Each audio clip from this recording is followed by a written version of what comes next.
Muy bien, vamos a la palabra del Señor. Lucas capítulo 19. Mire lo que dice la palabra del Señor. Ya hemos predicado en Lucas 19 por más o menos 12 mensajes y ha sido de tanta bendición hablando de la paternidad de Dios. Y vamos entonces al capítulo 64 de esta serie, la paternidad de Dios. Dice así su palabra: habiendo entrado Jesús en Jericó, iba pasando por la ciudad. Y sucedió que un varón llamado Zaqueo, que era jefe de los publicanos y rico, procuraba ver quién era Jesús, pero no podía a causa de la multitud, pues era pequeño de estatura. Y corriendo delante subió a un árbol sicomoro para verle, porque había de pasar por allí. Cuando Jesús llegó a aquel lugar, miró hacia arriba y le vio y le dijo: Zaqueo, date prisa, desciende, porque hoy es necesario que pose yo en tu casa. Entonces él descendió a prisa y le recibió gozoso. Al ver esto, todos murmuraban diciendo que había entrado a posar con un hombre pecador. Entonces Zaqueo, puesto en pie, dijo al Señor: he aquí, Señor, la mitad de mis bienes doy a los pobres, y si en algo he defraudado a alguno, se lo devuelvo cuadruplicado. Jesús le dijo: hoy ha venido la salvación a esta casa, por cuanto él también es hijo de Abraham, porque el Hijo del Hombre vino a buscar y a salvar lo que se había perdido. Muy bien, tome asiento, por favor.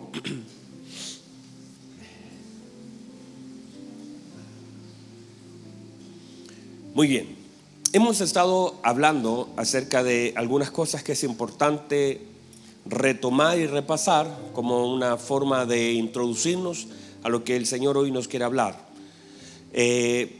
Una de las cosas importantes que hemos hablado tiene que ver con las llaves. Comenzamos hace una semana, más o menos, una semana y media, a hablar de la importancia que tienen las llaves en la vida de un hombre.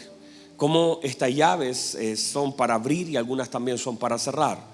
Todo hombre de Dios tiene llaves, toda mujer de Dios tiene llave, que son, porque todo lo que el Señor creó tiene accesos. Todos nosotros tenemos diferentes accesos. Hay cosas que nos sirven para abrir, otras para cerrar, y a veces usamos llaves equivocadas en puertas que el Señor ha abierto delante de nosotros, y a veces sin darnos cuenta cerramos oportunidades de Dios. La Biblia dice que tiempo y oportunidad a todos acontecen. Entonces la importancia de leer el tiempo es la oportunidad que Dios nos da. O sea, en cada tiempo también hay una nueva oportunidad, en cada oportunidad también hay un tiempo. Estas llaves son importantes saber usarlas, porque cuando las usamos mal, por ejemplo, algunas llaves como que cierran son la ingratitud, la incredulidad, la idolatría. Hablamos la semana pasada durante el servicio de la tarde de lo que es la idolatría, de poner personas o cosas en el lugar que debe estar solamente nuestro Señor. Y a veces nosotros confundimos la idolatría. De hecho, 1 Juan capítulo 5 versículo 21 dice: hijitos, guardaos de los ídolos, con el fin de entender que un ídolo no está hablando de un ídolo, de un monito de yeso, de una figura de madera. No es eso. Ídolo ya para nosotros no es eso, sino es cualquier cosa que ocupe el lugar que solamente nuestro Señor debe tener. Y a veces, sin darnos cuenta, ídolos tienen que ver con personas, ídolos tienen que ver con cosas, ídolos tienen que ver con trabajo. Incluso en algunos casos, ídolos tienen que ver con sueños personales. Recuerde, por favor, que nosotros ni Dios está interesado en cumplir nuestros sueños, sino que Dios está interesado en que cumplamos nosotros el propósito de Él. O sea, cuando hablamos de los sueños no está mal. Alguien podría decir: bueno, yo tengo un sueño, pero si ese sueño no está alineado al propósito de Dios, ahora sí, míreme, hay muchos propósitos de Dios que se manifiestan por medio de sueños en el hombre, pero eso no tiene que ver con el deseo mío de lograr algo, sino el deseo de Dios que nosotros alcancemos algo que tiene directa relación con lo que Él quiere que nosotros hagamos. Entonces a veces el hombre confunde estas cosas y, queriendo que Dios cumpla sus sueños, no cumple el propósito del hombre de Dios. Y ahí es donde debemos nosotros, porque hay líneas que son delgaditas. Entonces debemos aprender que Dios respalda su propósito en nuestra vida y no está Él tratando de financiar nuestros sueños. Cuando la gente habla mucho de eso, mi sueño, y a veces sin darse cuenta, a veces eso se transforma en un ídolo. Hay personas que luchan y gastan su vida por alcanzar algo. Personas que desgastan todo su tiempo por alcanzar asuntos personales en los cuales Dios no está. Y a veces alcanzando eso, destruye todo a su alrededor. Míreme por favor. Cuando yo entré a estudiar en la universidad, la primera cosa que un profesor nos hizo fue una pregunta. La pregunta era sencilla: ¿por qué estamos estudiando? ¿Por qué entramos a la universidad? Yo estudié en vespertino por la noche. Entonces, durante el día trabajaba, durante la noche estudiaba, y así lo hice durante 5 años. El profesor nos hizo esa pregunta. Todos los que estábamos allí estábamos en la misma condición. Trabajábamos durante el día. La mayoría de ellos era casado. Yo en ese tiempo aún no me casaba. La respuesta de la mayoría de mis compañeros fue: yo estoy estudiando para darle un mejor pasar a mi familia. Estoy estudiando porque la empresa, para poder darme un cargo mayor, necesita que yo tenga un título. Esa fue la respuesta que escuchamos la gran mayoría de la gente.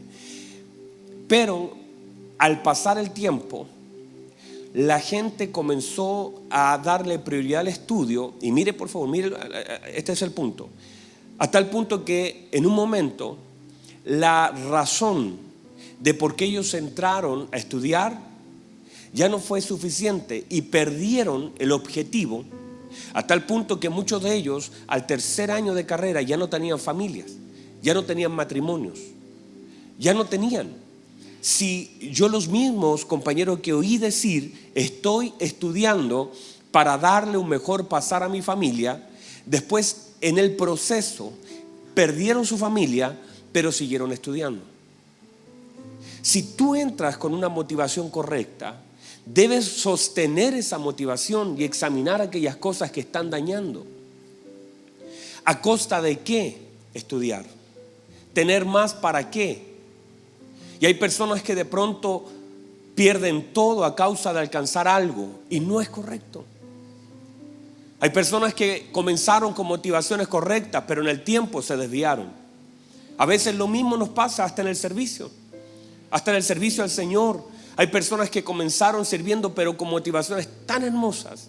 Comenzaron levantando la mano, dijeron: yo quiero servir al Señor. Pero en el tiempo fueron perdiendo el objetivo y la razón del llamado, la razón de ser, la razón de hacer. Y terminaron rompiendo todo lo que inicialmente era una buena motivación. Por eso es tan importante aprender a examinar nuestro corazón constantemente. El salmista, después de la caída, gran parte de los salmos tienen que ver con: examina, oh Señor, mi corazón, escudriña lo profundo de mi corazón. Porque justamente a veces, mire, incluso míreme por favor, incluso en cosas tan naturales como la paternidad, hay personas que añoran tener hijos. Hay personas que sueñan con casarse. Hay personas que dicen: ¿cómo me gustaría formar una familia?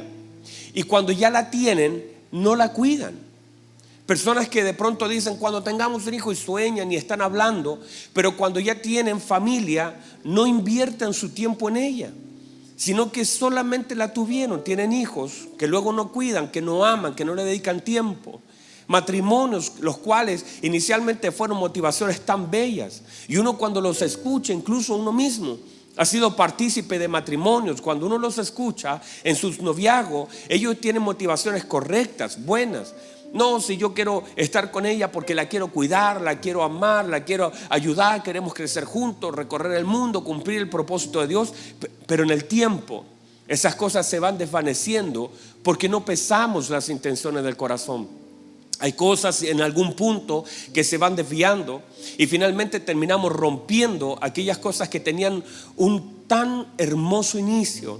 Y uno ve eso en matrimonios que tuvieron un inicio hermoso, con proyectos tremendos. Algunos de ellos vamos a servir a Dios juntos, y en el tiempo ya hay descuido, hay violencia, hay dejación, hay retrocesos en cosas que eran tan importantes continuar y hacerlas bien. Y eso usted lo conoce.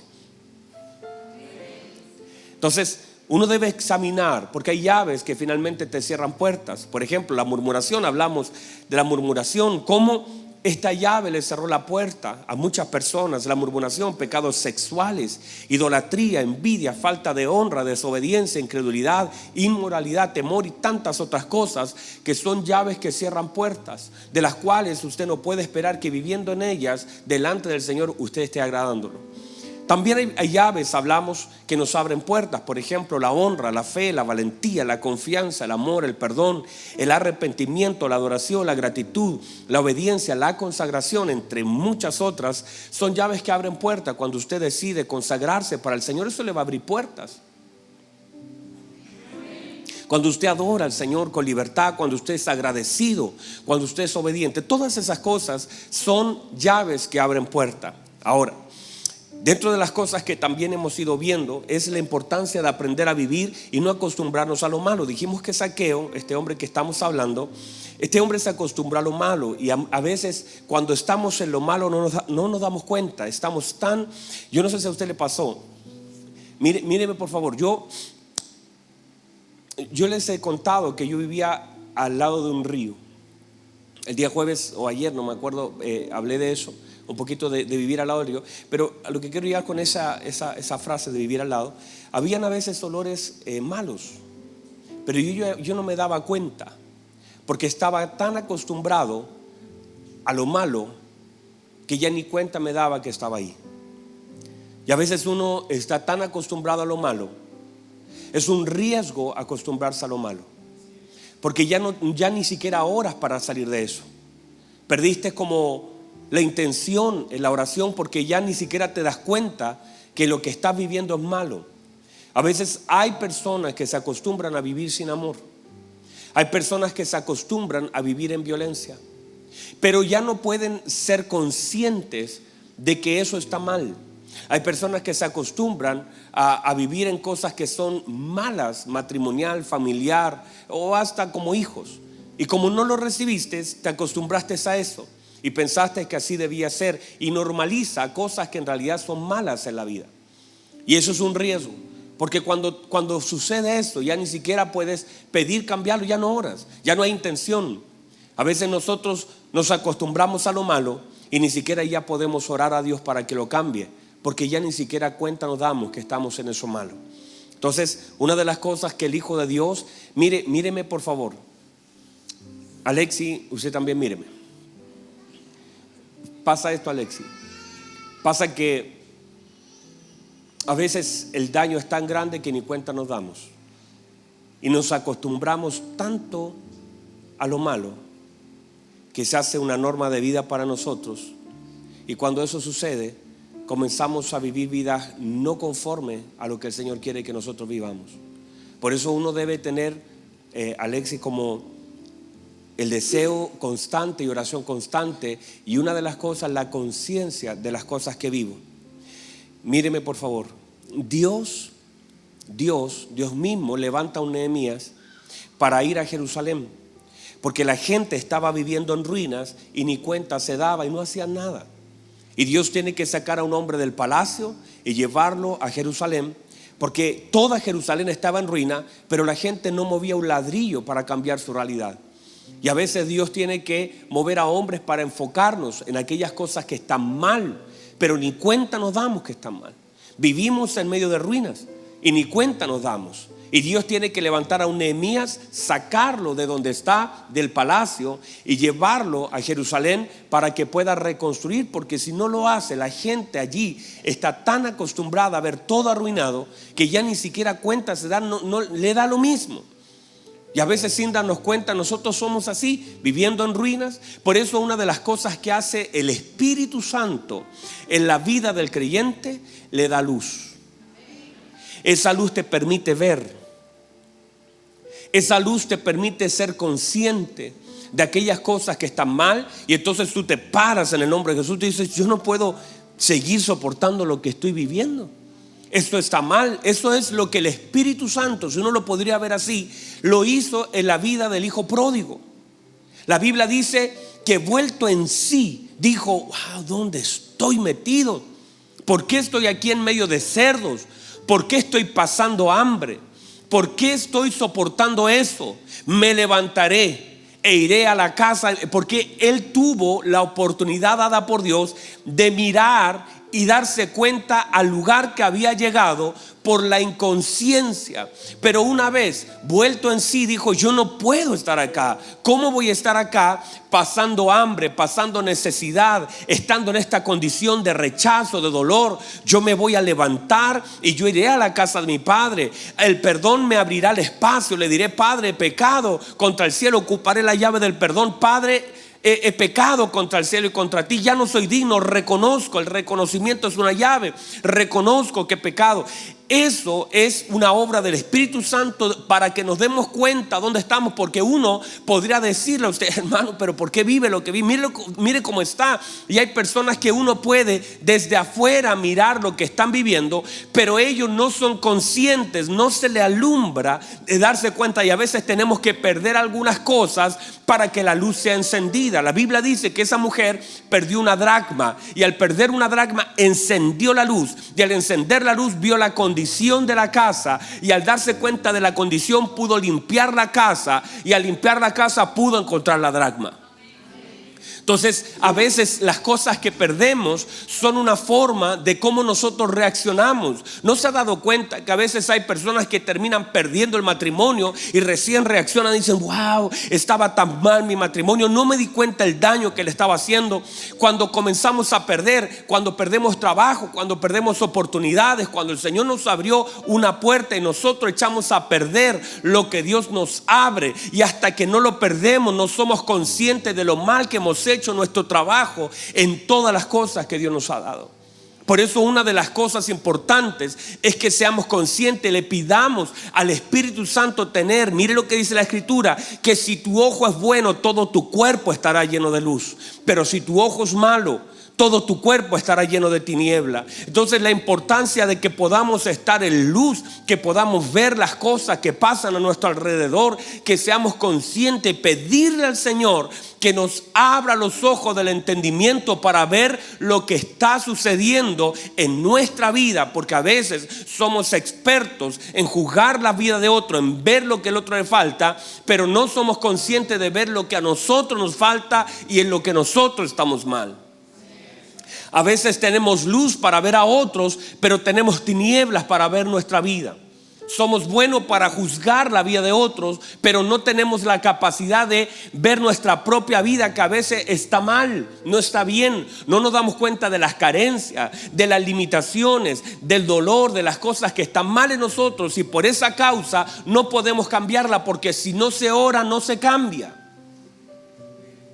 Si no se ora, no se cambia. Entonces, una de las cosas importantes también que establecimos es la importancia de entender que al Señor se le debe complacer, que al Señor no se le sorprende, al Señor se le complace, que al Señor no se le impresiona, al Señor se le complace. ¿Y con qué complazco el corazón del Señor? Con la adoración, con la dependencia, con la fe, con la obediencia. Esas son cosas que complacen el corazón del Padre.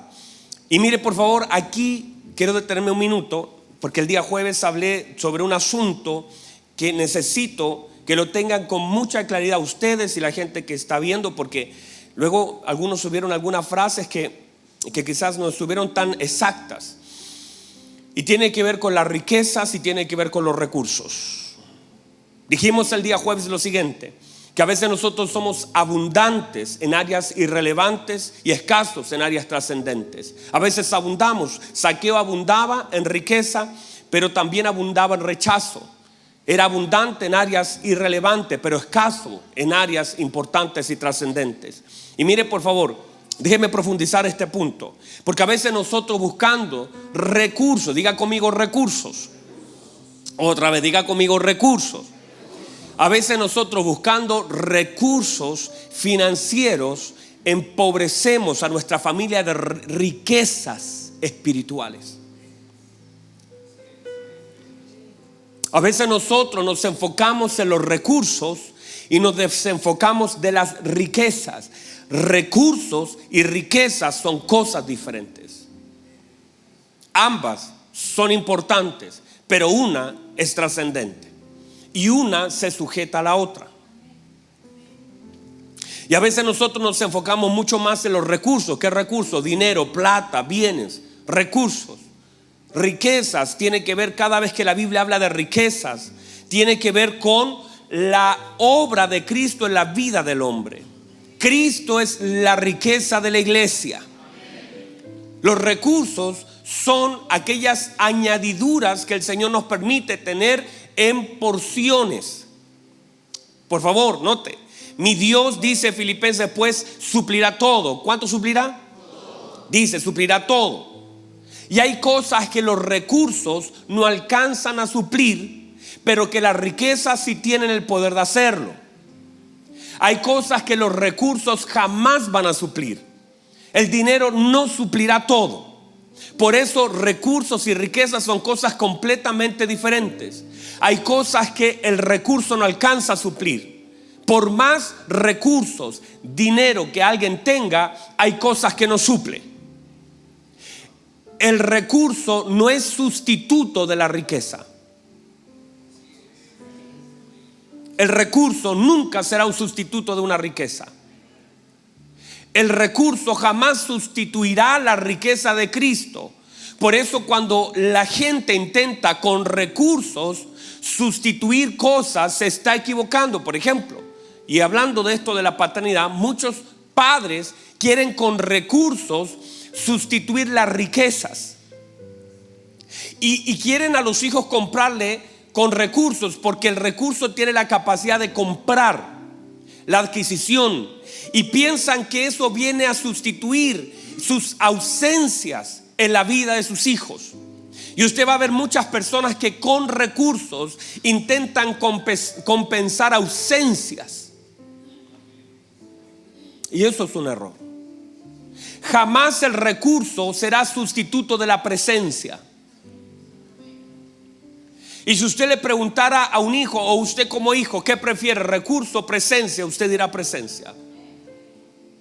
Por eso nosotros no podemos equivocarnos. Mi Dios pues suplirá todo lo que os falte. Ese todo, lo único que puede suplirlo es una riqueza, no un recurso.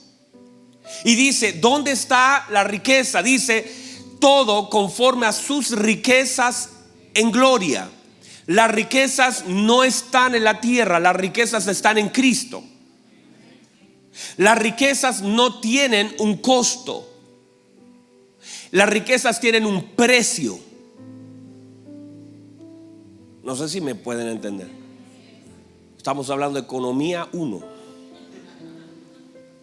Y cuando nosotros hablamos de riquezas, la Biblia dice que están en Cristo Jesús. Porque las riquezas abundan en Cristo. O sea, en la medida de Cristo en mí, abundo en riquezas. Entonces no debemos confundir recursos con riquezas. Alguien puede abundar en recursos financieros, recursos mentales, recursos de todo tipo, pero escasear en riquezas espirituales.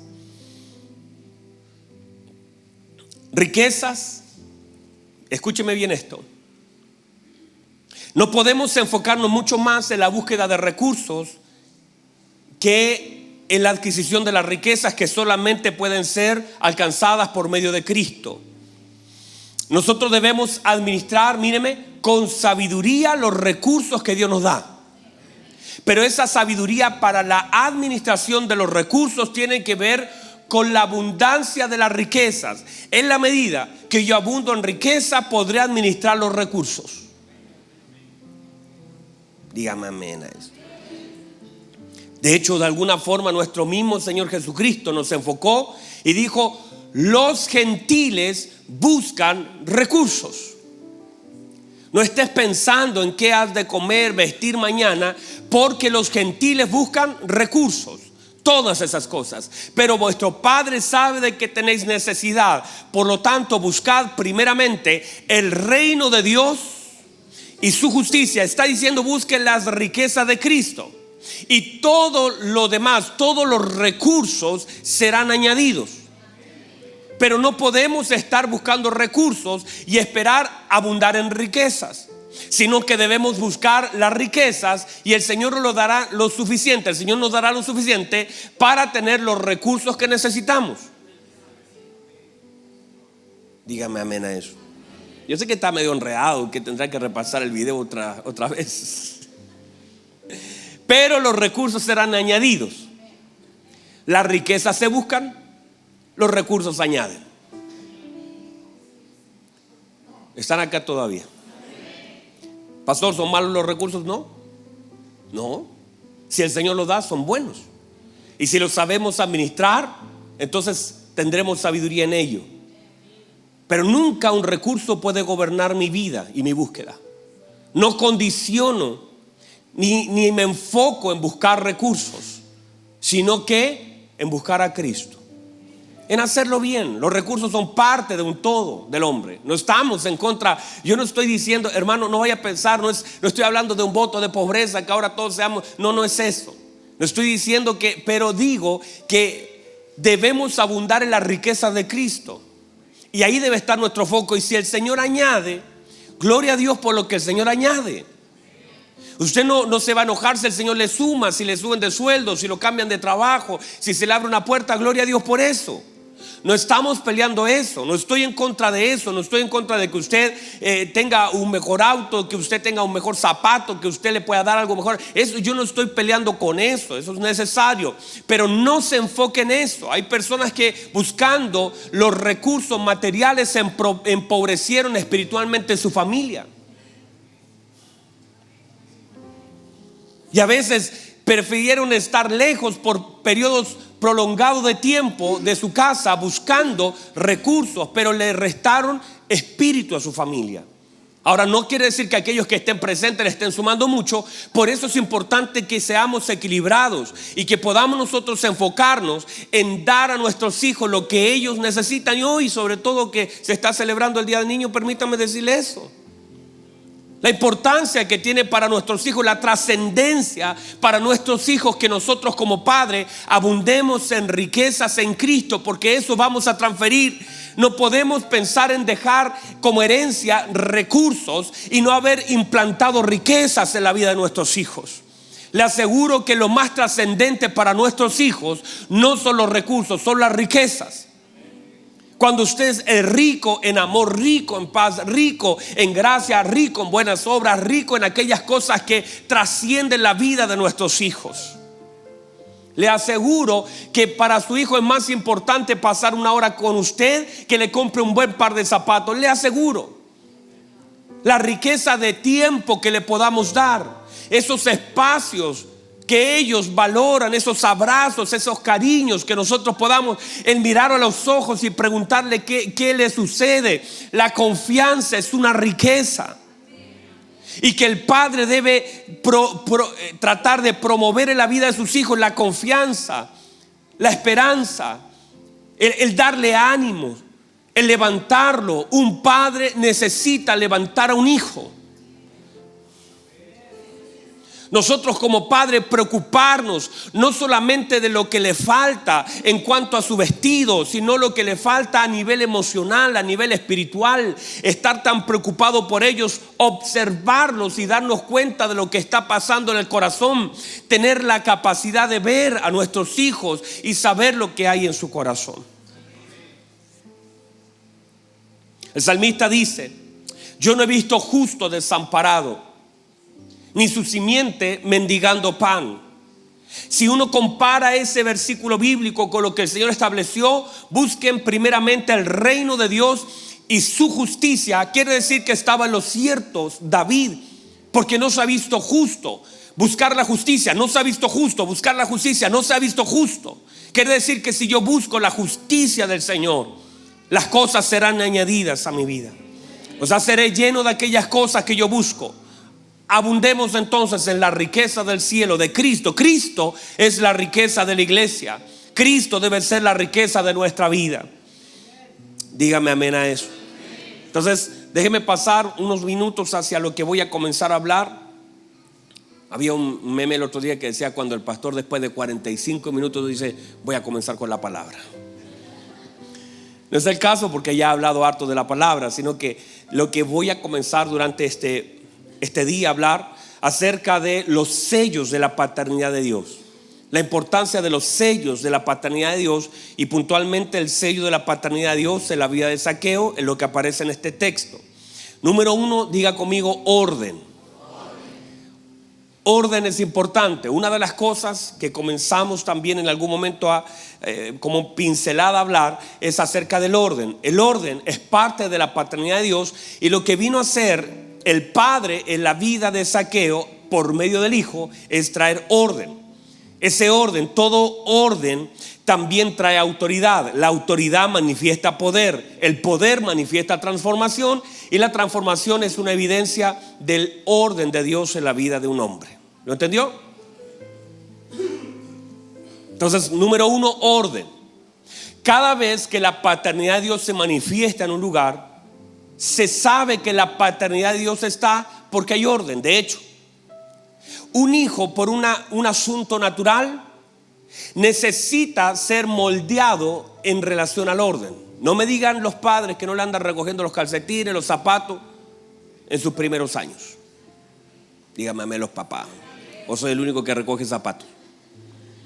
Andamos detrás de los zapatos diciendo: ordena tu pieza, ordena tu mochila, ordena, porque toda paternidad intenta generar en la vida del hijo orden.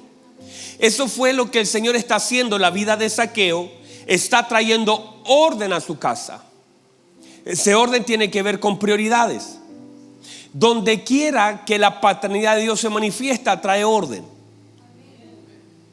Se sabe que mi vida ha sido tocada por el Señor cuando mi vida comienza a caminar en orden. ¿En orden a qué? A la palabra de Dios.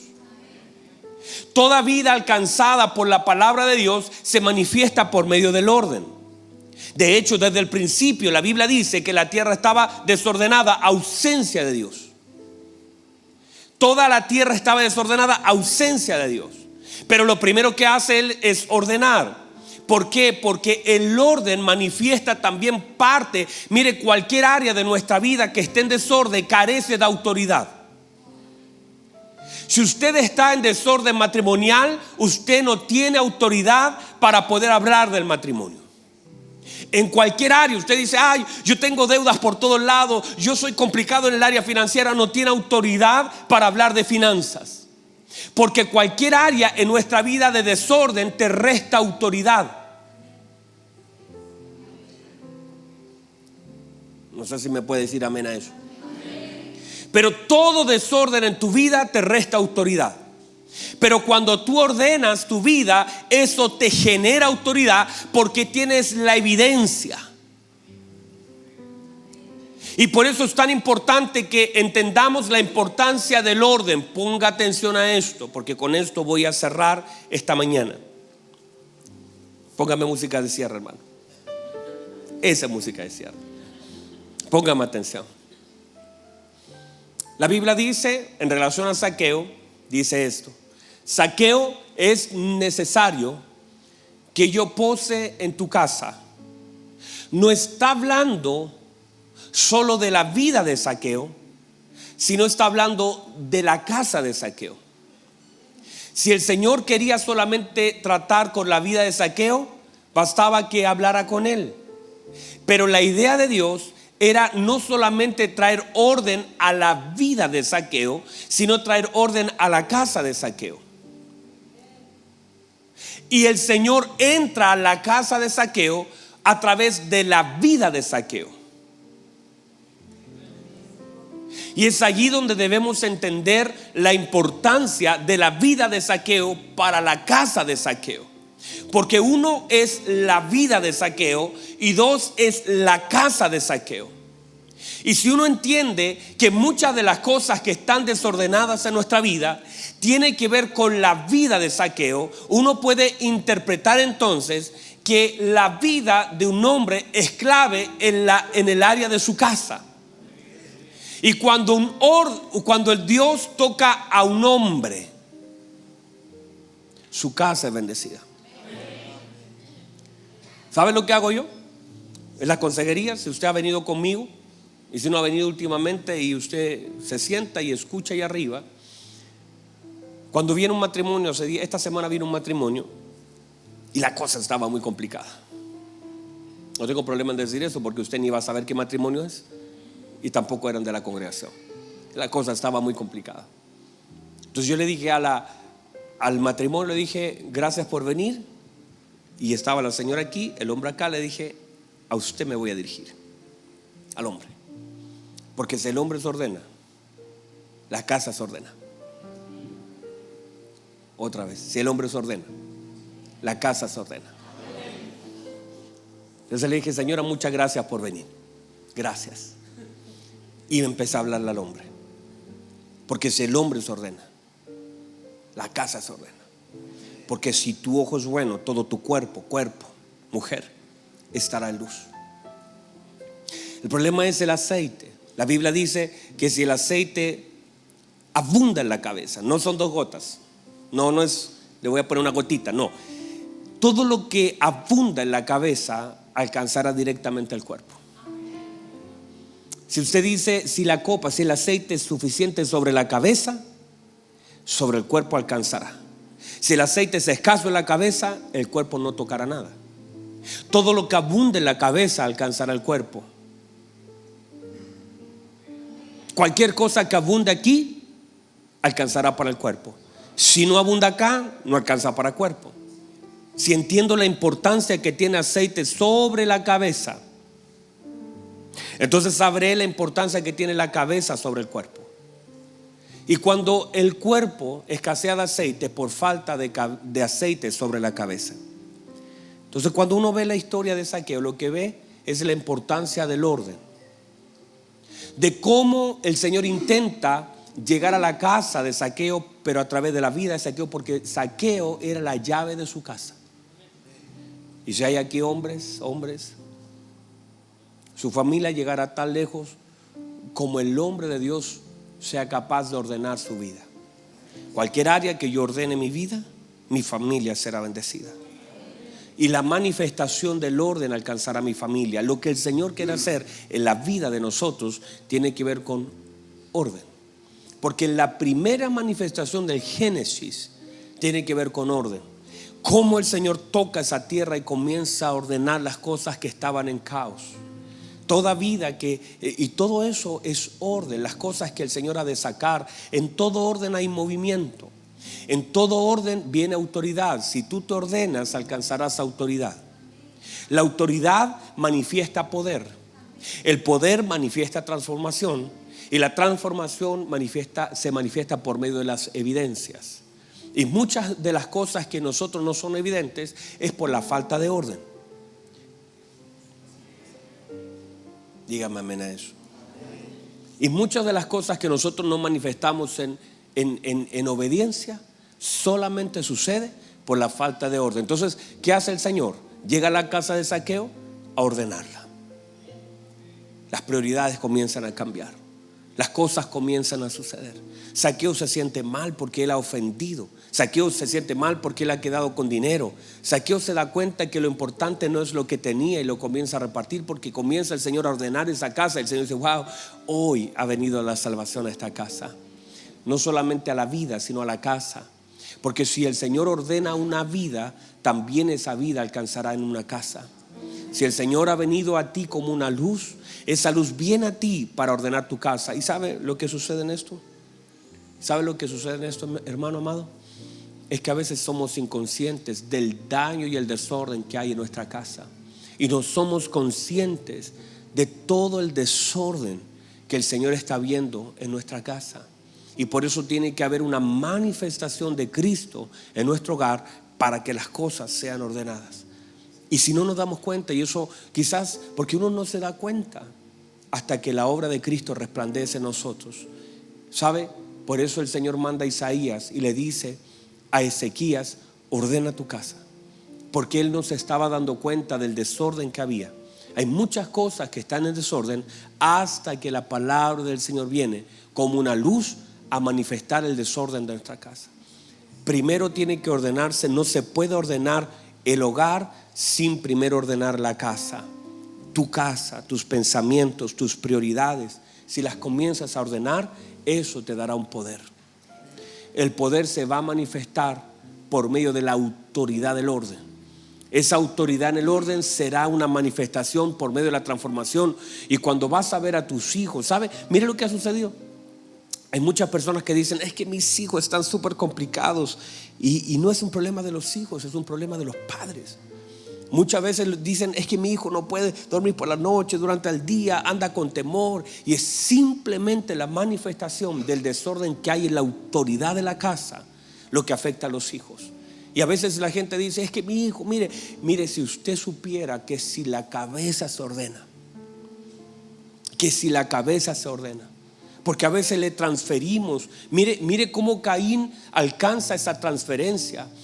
Fue Adán el que trabajó la tierra, y fue el Señor que maldijo la tierra y que dijo: te dará espinos. Y luego vemos a Caín tocando otra vez lo que el Señor había maldecido, esa tierra, y tocó lo que el Señor mismo había dicho: esto va a producir, te va a costar. Y Caín conectó con el trabajo de su padre, y entender que todo ese desorden alcanzó el corazón de Caín. Pero si tú puedes entender la importancia, la influencia, la trascendencia que tú tienes sobre tu casa, sobre tu vida, pero no se puede transformar un hogar sin primero transformar una casa. Esta casa tiene que descender. Esta casa tiene que descender. Zaqueo desciende. Muchos de los problemas que tenemos en la casa tienen que ver con el orgullo, la altivez. Tenemos que descender. Un hombre tiene que bajar de la posición hacia donde Dios lo quiere tener. La primera tarea para ordenar y entrar a la casa es que sea capaz de bajar mi cabeza y reconocer autoridad. Y si eso no sucede, nuestra casa no recibirá todo lo que Cristo tiene para ella. Y Dios necesita y está interesado, míreme, otra vez se lo digo, no solamente está interesado en la casa de Zaqueo, está interesado en el hogar de Zaqueo. Dios no solamente está interesado en sus casas, sino que también en la vida de sus hijos, en la vida de su familia. Pero no va a suceder nada si no nos bajamos de los lugares donde equivocadamente a veces nos hemos subido. Póngase en pie, por favor, vamos a terminar. ¿Puede recibir la palabra? Siento que es una palabra de instrucción, así lo percibo. Pastor, ¿y qué pasa si yo todavía no estoy casado, si la cosa está, o estoy soltero, cualquier cosa? Ordene su casa, mantenga su casa en orden. Sepa cuál es el orden del Señor, manténgase en su lugar, ordene su vida. Una vida ordenada es una vida de autoridad. Dios respalda el orden. Ordene su vida, ordene sus pensamientos, que el Señor sea su prioridad. No haga las cosas por hacerlas, haga las cosas con entendimiento. Sepa qué lugares son los que se ha subido y dónde tiene que bajar. Manténgase humilde delante del Señor. Permita siempre examinar y, como el salmista, decir: Señor, examina mi corazón, examina lo profundo de mis pensamientos. Saber y ser consciente de aquellas cosas que están mal. A veces no nos damos cuenta, y al final de nuestros días nos damos cuenta de todo el daño que hemos causado. Si nuestra vida busca del Señor, será manifestado por medio de nuestra familia. Nuestra familia habla de nosotros, nuestro hogar habla de nosotros, nuestros hijos hablan de nosotros. Hace muchos años aprendimos que las cosas hablan de nosotros. Nuestra vestimenta habla de nosotros, nuestra comida habla de nosotros, nuestra forma de hablar habla de nosotros. Si tienes auto, ese auto habla de ti. Si tienes casa, esa casa habla de ti. Tu cuarto habla de ti. El orden en tu casa habla de ti. Todo habla de nosotros. Entonces, en la medida que tengamos orden, también tendremos autoridad. Y el Señor ha querido esta mañana enfocarnos en la importancia del orden como un sello de la paternidad de Dios. Porque donde está papá, el lugar es ordenado. Dios no habita en desorden, Dios habita en orden. Los lugares ordenados. Por eso uno a veces, no sé si le ha pasado, Dios bendiga el orden en esta iglesia. ¿Nota el orden en esta iglesia? Vi a un niño correr por acá, vi a alguien saltar. Orden. Porque donde está el Señor también hay orden. Las cosas tienen que ser ordenadas. El enfoque, mire, éramos 10 personas y éramos ordenados. No tiene que ver con ser 100, 1000 o lo que sea, tiene que ver con orden. Saber que las cosas tienen que estar en su lugar. La Biblia dice cuando Salomón ordenó la casa y construyó la casa y puso hasta el último ujier en su lugar, puso hasta el último encargado, los escalones, estaba bien, todo estaba en orden. Dice la gloria del Señor vino sobre ese lugar. El orden, saber ordenar las cosas, que las cosas se hagan bien y en orden. Ese es el deseo del Señor, que su vida esté ordenada. Dígale: Señor, yo quiero que usted ordene mi casa y quiero ser consciente de aquellas cosas que están mal, las necesitamos ordenar. Dios quiere ordenar su vida, Dios quiere ordenar su matrimonio. Qué triste es tener un matrimonio desordenado. Qué triste que no sepamos los roles en nuestro matrimonio. Qué triste es tener desorden en cualquier área con nuestros hijos. Qué triste no tener orden en nuestras finanzas matrimoniales. ¿Cómo queremos que el Señor bendiga nuestras finanzas si hay un desorden que ni usted entiende? Usted no sabe cuánto debe, usted no sabe lo que tiene, usted es desordenado. ¿Cómo usted puede pretender que Dios bendiga su desorden? Se va a multiplicar su desorden. Por eso es tan importante aprender que uno de los sellos de la paternidad de Dios es el orden. Que Dios establece el orden como un sello de paternidad. Donde está papá, ahí hay orden. Cierra sus ojos, por favor. Padre, su palabra ha sido predicada. Es una palabra, Señor, tal vez un poco compleja, un poco dura, confronta nuestra vida, pero qué necesaria es, Señor. Cuántas cosas hay en nuestra vida que tienen que ser ordenadas, cambiadas. Cuántas cosas en nuestro caminar, Señor, nuestra mente está tan desordenada, nuestras prioridades están desordenadas, estamos desenfocados en lo que tenemos que hacer. Y usted nos ha traído una palabra que nos viene a instruir, nos viene a corregir, Padre, porque su palabra trae orden, porque usted es orden, porque el Padre manifiesta un sello de la paternidad por medio del orden. Y yo quiero bendecir, Señor, cada uno de mis hermanos que ha oído esta palabra, que sea como luz. ¿Cuántas veces, Señor, buscando desordenadamente recursos, Señor, dejamos de lado las riquezas de su reino? Señor, que podamos nosotros ser conscientes de todo eso y podamos también arrepentirnos y volvernos a usted. Señor, cuánta de nuestra familia sufre porque el hombre, la llave de la casa, no toma autoridad. Señor, yo le pido en el nombre de Jesús que usted nos traiga luz por medio de esa palabra, y que esta palabra de vuelta en nuestra cabeza, en nuestro espíritu, encuentre cabida en nuestro corazón y podamos ordenarnos. Levante sus manos, por favor. Padre, gracias porque usted nos da una oportunidad. Cada palabra también es una oportunidad. Cada vez que usted nos da una palabra es porque desea, Señor, que nosotros podamos cambiar lo que estamos haciendo mal. Es su voluntad, Señor, que podamos vivir en plenitud en Cristo. Gracias, Señor. Levante sus manos, dele gracia, dele gloria. Dígale: Señor, yo necesito de usted.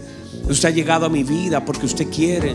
Señor, debo bajar, debo ser humilde. Hay lugares de altivez, de orgullo, donde debo descender. Zaqueo, desciende. No entraré a tu casa si primero no desciendes. Desciende, desciende, Zaqueo. Sale de donde estás. Baja, Zaqueo. Sale de esa posición, sale de ese orgullo, sale de esa altivez, porque al altivo yo lo miro de lejos, al orgulloso, a los soberbios yo lo resisto, pero al humilde le doy gracia. Zaqueo, quiero entrar a tu casa, pero tienes que bajar, tienes que salir de esa posición. ¿Cuántas veces nuestra posición impide la presencia de Dios en nuestra casa? Debo bajar de ese lugar, debo conectar, abrir la puerta. Señor, gracias porque sé que usted lo quiere hacer y sé que tiene poder para hacerlo. Gracias por mis hermanos que han oído su palabra, que traiga luz. Esta palabra sea luz para nosotros. Señor, eso es lo que queremos. Señor, no queremos vivir la vida que a veces vivimos. Señor, ordene nuestro caminar.